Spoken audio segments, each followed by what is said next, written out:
In terms of who the biggest X factor could be for South Carolina's offense this upcoming fall, I think the clear answer here is wide receiver Eddie Lewis. You are Locked On Gamecocks, your daily podcast on the South Carolina Gamecocks, part of the Locked On Podcast Network, your team every day. Hello, Gamecock Nation, and welcome back to the Locked On Gamecocks podcast, your show for the latest headlines and potential storylines on South Carolina Gamecock athletics. I am Andrew Lyon, the host of this podcast, and you can find my written work over on Gamecocks Digest on SI.com.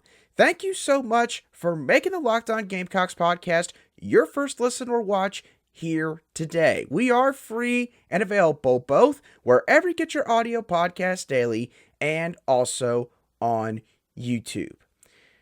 In terms of the potential X factors for South Carolina's football team in 2023, specifically breaking it down to both sides of the football, there's always a couple of potential options that you could throw out there. But for the Gamecocks offense in 2023, I really did not have any second thoughts about this. I think that wide receiver Eddie Lewis, the Memphis transfer from this offseason, is the biggest X factor for South Carolina's offense this upcoming fall. With Eddie Lewis, honestly, you could also make the argument that this guy is the most slept on offensive player this offseason, because it feels like that Eddie Lewis hasn't really been a part of the discussion very much. And admittedly, once again, I do take some blame for that. But when you compare Eddie Lewis to Nyckoles Harbor and Juice Wells at wide receiver, I think it's pretty clear and evident that those two guys have been talked about much more than Eddie Lewis. You could maybe even make the argument that an Xavier Legette has garnered more attention and discussion than Eddie Lewis. And it doesn't even feel like that Eddie Lewis is the most discussed out of the transfer additions from this offseason. I think that offensive additions like Trey Knox at tight end and Mario Anderson Jr. at running back, I think both of those guys have been talked about more than Eddie Lewis for differing reasons. But for today's show, I'm going to tell you why Eddie Lewis is the biggest X factor on offense. So let's dive into the few different reasons that I have. The first one being this: whether we want to admit it or not, there's a lot of unknowns at the wide receiver position for South Carolina heading into this season. And these unknowns involve an overarching question and then some supplementary questions. The overall question is, who can take the most pressure off Juice Wells, and also, in a way, who could take some of the pressure off of Spencer Rattler behind Juice Wells? And the supplementary questions are as follows. Is Xavier Legette going to finally take that step and be an SEC-level starter at the wide receiver position? Again, we've mentioned this before on the Locked On Gamecocks podcast. Xavier Legette has shown flashes. He has shown glimpses of somebody that can really be a productive piece in this offense. His biggest problem his entire football career has been his inconsistency. Xavier Legette will show up for you in one game, and then the very next game, at least in terms of the final box score, you just don't see a whole lot from him on the stat sheet. And we have to see how this question is going to be answered this fall. We've heard great things this offseason, but we don't know for sure if Xavier Legette could be that guy. How quickly is Nyckoles Harbor going to make a sizable impact on the stat sheet for this team? Again, I talked about this on a show very recently, if you want to go back and watch that on Nyckoles Harbor. And I said that Harbor was going to make an impact just by simply opening things up for everybody else in the wide receiver core. However, again, at the end of the day, you are measured by what you do statistically, not by intangibles or some other kind of on-field impact that people that really know the team have to explain to everybody else outside of the Columbia Circle in this case. And also, behind the top 5 guys at this position, who could be a reliable secondary target from this group? Is it Landon Sampson? Is it Omega Blake? Is it a true freshman like maybe a CJ Adams or Elijah Caldwell? Or maybe somebody else I haven't mentioned? We don't know the answer to any of these questions is my overall point here. And so because of that, somebody has got to step up. And Eddie Lewis could very well be that player. And the thing is, when you look at Eddie Lewis, he has got very obvious and clear strengths in terms of the skill set that he is going to offer to this team this upcoming fall. Eddie Lewis has a really good combination of speed, a really good release off the line of scrimmage, and also really solid route running ability. I don't think that Eddie Lewis necessarily excels or is maybe elite in any of these areas, but the thing is, Eddie Lewis is more than adequate in every single one of them. And that can make you a very dangerous receiver for opposing defenses to cover. In the spring game, for example, Eddie Lewis got open on multiple different occasions deep down the field. And if it wasn't for Spencer Rattler overthrowing him on each of his passes, Eddie Lewis probably would have led both teams in terms of cumulative receiving yards. And in terms of a comparison for Eddie Lewis, I think that he could be this year's Josh Vann because he's very similar to Josh Vann. Again, Josh Vann, the main difference might be Josh Vann's a little bit bigger than Eddie Lewis, but Josh Vann's a lot like Eddie in terms of what he offers on the football field. Again, he's not going to wow you with his speed, he's not going to blow you away with his route running, and he's not maybe the absolute quickest guy off the line of scrimmage, but he is good in each area, and that's what made Josh Vann a really viable receiving target in this Gamecock offense over the last 2 years. I think you could see the very same thing unfold with Eddie Lewis. And continuing that comparison with him and Josh Vann, Eddie Lewis also brings special teams ability to this roster. I know we're talking offense, but to divert real quickly, Eddie Lewis averaged 9.4 yards per punt on 27 returns this past season at Memphis, and that included a return touchdown at one point. So Eddie Lewis could also end up pulling double duty. He could end up being a guy that plays a big role on offense, and he could also make a big impact on special teams for the Gamecocks in 2023. And the final point that I want to make here, to branch off of the last point that I just made about Eddie Lewis's skill set, Eddie Lewis's skill set makes him a really good fit as a slot receiver, just in general. And that could really benefit quarterback Spencer Rattler. I've also talked about this on this show. South Carolina's offensive line unit, they're going to have their struggles this year. I think that the closer we get to this season, a lot more fans are also starting to catch on to that. So, with the offensive line struggles we're probably going to see, what does this mean for Spencer Rattler? Well, Spencer Rattler likely is not going to always have the most time in the world to sit back in the pocket and launch the football deep down the field. There's going to be some times where Spencer Rattler, because of oncoming pressure, is going to have to get the ball out real fast. Who do you usually throw the football to when you're trying to get out quick? Well, you could throw it to your running back out on a swing pass. You could maybe throw it to your tight end on a quick little hitch. Or you could get the ball to your slot wide receiver. And Eddie Lewis could be that guy. He could basically be an extra safety valve for Spencer Rattler. And again, I mentioned the speed, route running, and release combination that he has. I think that could make Eddie Lewis quite formidable in the slot against most of the defensive backs that he's going to face this upcoming season. It could allow him to run a bevy of different one-cut routes, like a slant route, a spacing route, maybe a pivot or a drag route. Basically routes where, again, if Spencer Rattler's got to get rid of the ball very quickly, he could just dump it off to Eddie Lewis and let him go to work. And the fact that Eddie Lewis has experience at punt returner, to go back to that real quick, what should that tell all of us? It tells us that Eddie Lewis is a guy that coaches in the past have trusted to operate in open space, and he can handle highly stressful situations. That is perfect for a guy that could maybe play a slot receiver type of role, especially on third downs whether it is third and long or third and short for this South Carolina offense.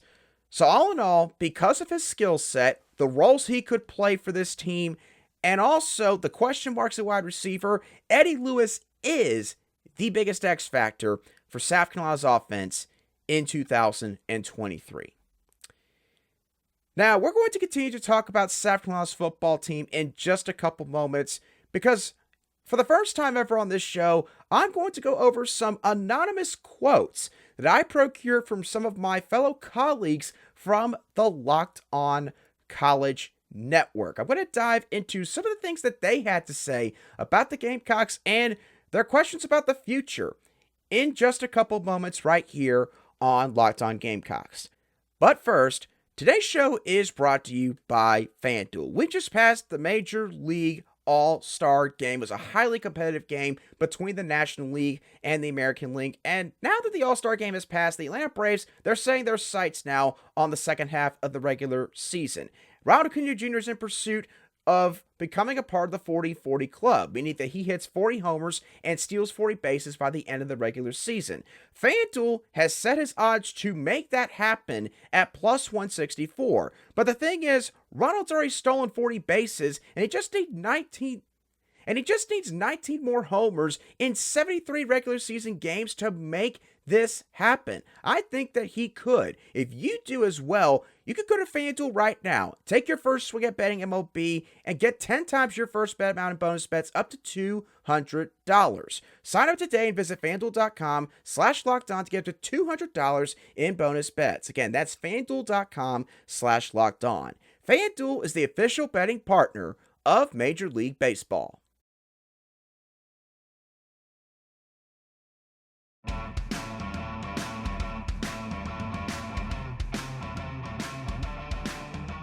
Welcome back to this Wednesday edition of the Locked On Gamecocks podcast, where we cover your South Carolina Gamecocks every single day in just 30 minutes. And real quickly, a special thank you to all of you everydayers for making the Locked On Gamecocks podcast your daily choice for South Carolina Gamecock sports coverage, whether it is on audio podcasts or also on YouTube. All right, let's dive into some anonymous quotes from some fellow hosts over at the Locked On Podcast Network.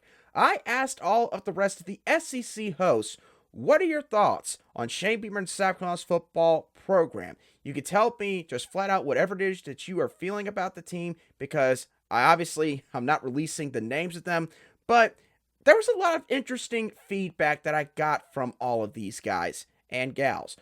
And to dive into some of these quotes, I'm not going to go over each and every single one of them, but there was multiple that talked about recruiting and life in the SEC, and that's where I sort of wanted to start things with these first two quotes. So here's the first anonymous quote.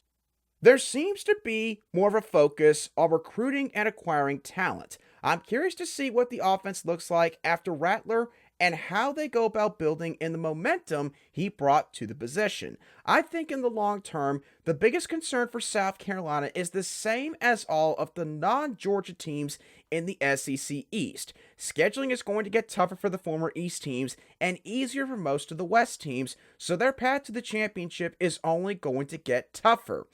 In the same vein, here is the next anonymous quote. Shane Beamer has a lot of positive buzz around the program right now. I've always appreciated the devotion to Gamecock football from its fans, but Shane Beamer has taken that energy and used it to capitalize on the recruiting trail like no one at Carolina ever has. Even Spurrier. The talent is definitely upgrading.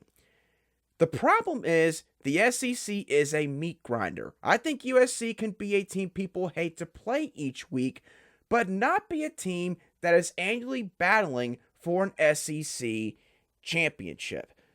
So, some thoughts along with sort of just some general questions, basically surrounding how can South Carolina survive in the new SEC that is set to sort of take hold in 2024. And out of the 8 responses that I got, 5 people sort of alluded to this topic. So I decided I wanted to dive into this a little bit further by breaking this down into both recruiting and also the scheme. Let's start off with the recruiting side of things. In the past 10 years, South Carolina's national recruiting ranking average has been 23.9.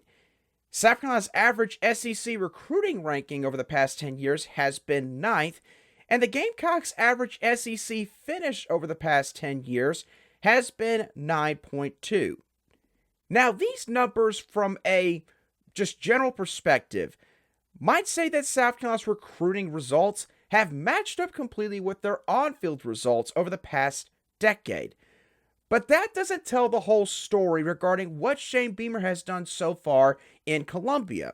Because in 2021 and 2022, Shane Beamer was working with rosters that had the two worst four-year average national and SEC recruiting rankings that any Gamecock team had over the past 10 years. And in the case of the national rankings, both of Beamer's first two South Carolina teams were 1.5 times worse than what Will Muschamp fielded in his first two seasons in Columbia, at least on paper. Now, despite this, Shane Beamer not only matched the first two-year win total that Will Muschamp had, but as we've made clear on this show before, as a matter of fact, very recently, Shane Beamer has more impressive victories, 3 top 25 wins versus 1 for Will Muschamp up to this point in both tenures, and far less close wins than Will Muschamp, because Will Muschamp was involved in like 13 one-score affairs in his first two seasons at South Carolina. Shane Beamer, on the other hand, was involved in just 6 of them, and he won 2/3 of those games. Also, the second best four-year SEC recruiting class average over the past 10 years for South Carolina was 7.75 back in 2020.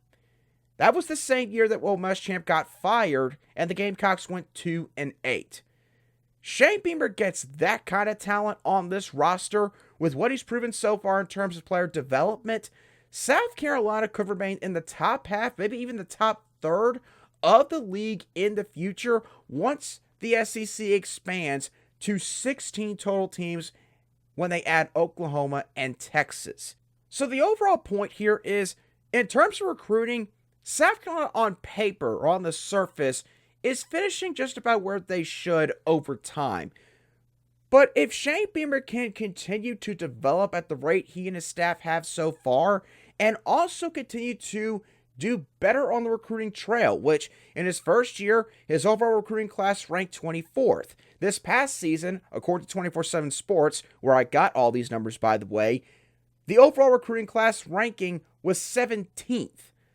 This year right now, I believe they're hovering currently around 15th or 16th, but the Gamecocks have a chance to still, in my opinion, reel in maybe a top 12 or top 13 class in this cycle, which would be another big-time jump for Shane Beamer and the staff. And again, you combine both of those components together, there's no question the Gamecocks could continue to climb up the rungs of the SEC hierarchy ladder, so to speak, in the next few years.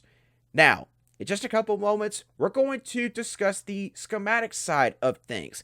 Is there a certain identity that the Gamecocks need to develop? And if so, why? We'll dive into that and a little bit more right after this. Okay, so we've talked about the recruiting side of things for Shane Beamer in South Carolina in terms of how they could continue to progress and adapt to the new SEC that's set to take hold in 2024. Now, let's address another anonymous quote that dove into the scheme side of things a little bit, where they said, quote, "What's the missing piece to go over the top? More recruiting, or an offensive coordinator that's going to get kids flocking to them? Or will they take a defensive approach to making a monster?"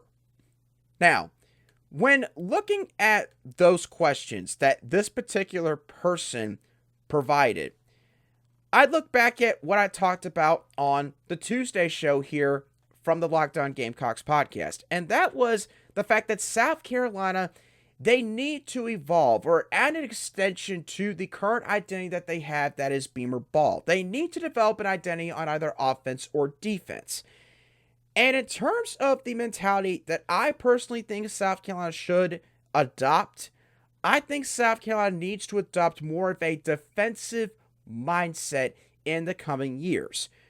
And remember, a defensive mindset, in my opinion, is basically where all 11 guys, they need to do their part. It can lead to a much better unity on that side of the football that permeates over to the recruiting side of things as well.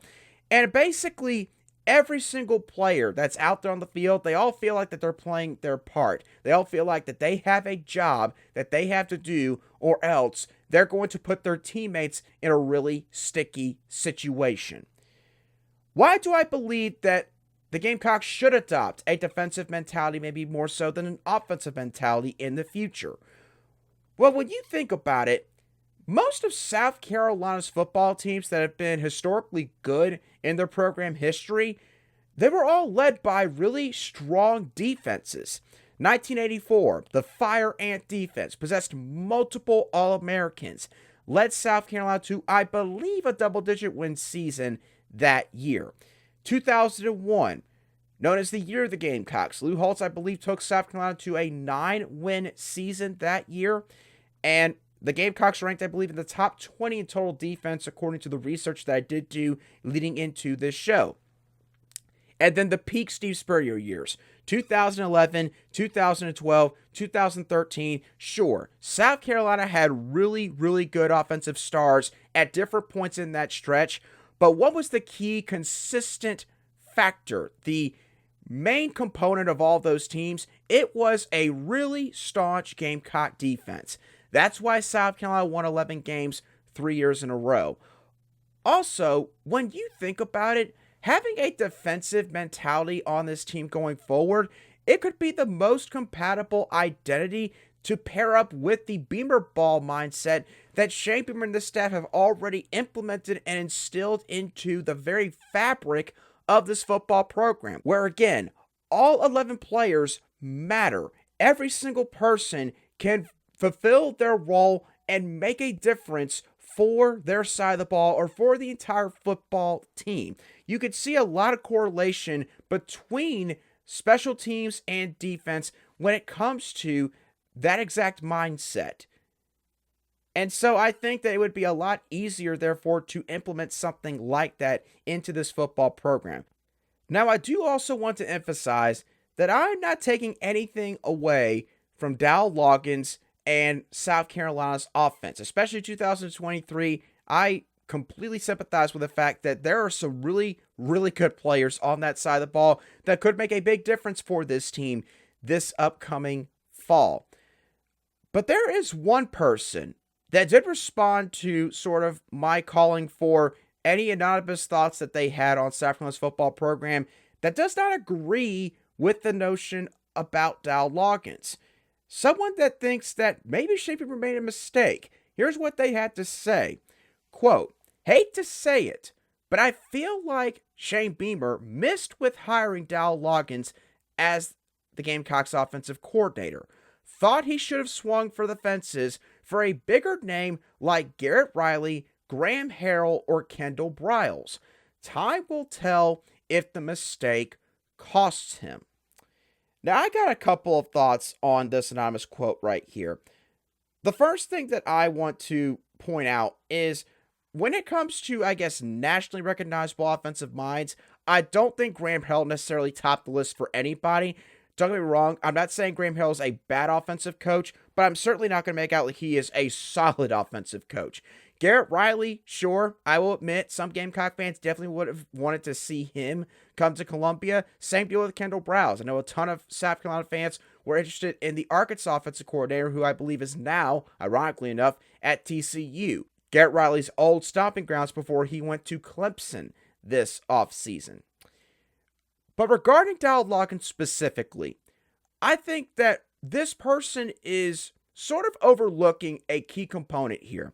The Gamecocks are not getting Dowell Loggains directly from the NFL ranks. If that was happening, I will be honest, I would be a little bit more concerned about how things would, at the very minimum, start out for Dowell Loggains at South Carolina. But Dowell Loggains has mentioned this himself this offseason.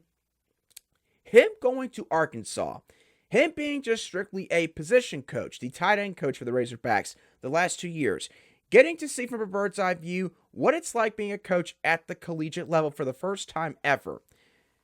He learned a lot from his time in Fayetteville. He talked about how he learned there's a lot of differences between the game offensively at the collegiate level compared to the professional level. How you need to try to feed these kids the information that you're trying to give to them because of the schedules that they got outside of just football.